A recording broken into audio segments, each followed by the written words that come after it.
Akin yan. Uy! Magnanakaw! Holy shit!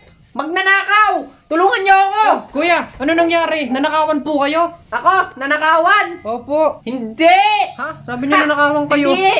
Binigyan ko ng papasko! Kaya nga sabi ko magnanakaw, di ba? Ay, sorry naman. Nagtatanong lang. Nandun ang daming mahalaga doon. Nanakawan pa ako. Toy, teka lang. Kumalma ka. Ano? Gusto mo tumawag tayo ng pulis? Wag! Bakit pulis tatawagin mo? Alam mo maganda mong tawagin? Bumbero! Ha? Bumbero? Bakit bumbero? Oh, di ba tinanong mo rin sa sarili mo, malamang pulis ang tatawagin mo, nanakawan nga ako eh. Anong gagawin ko? Teka lang, Toy. Teka lang. Tagasan ka ba? Gusto mo magkamustahan na lang tayo eh. Alam mo kanina, tanghalian ko, ha? Balatong. Ha? Anong balatong? Itinatanong ko kung tagasan ka. Nanakawan nga kasi ako, kuya. Bakit nakikipagkwentuhan ka pa? Toy, wait lang ha. Hihingi tayo ng tulong. Hindi. Mamaya ka humingin tulong. Hintayin mo muna makalayo. Wait, malayo na ba?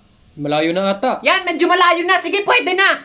Naku, paano gagawin ko nito? Toy, makinig ka sa akin ha. Huwag kang magpanik. Kumalma ka.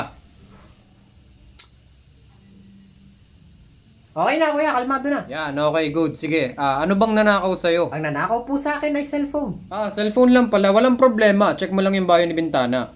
Sige. Pero paano ko gagawin yun? Nakuha ka yung cellphone ko. Wait lang, Toy. Cellphone lang ba nanakaw sa'yo? Opo, cellphone lang. Gusto niyo po dagdagan? Isunod niyo yung wallet ko doon. Akin na, Habulin niyo, susunod tapos ibigay ko. niyo. Okay lang, okay lang.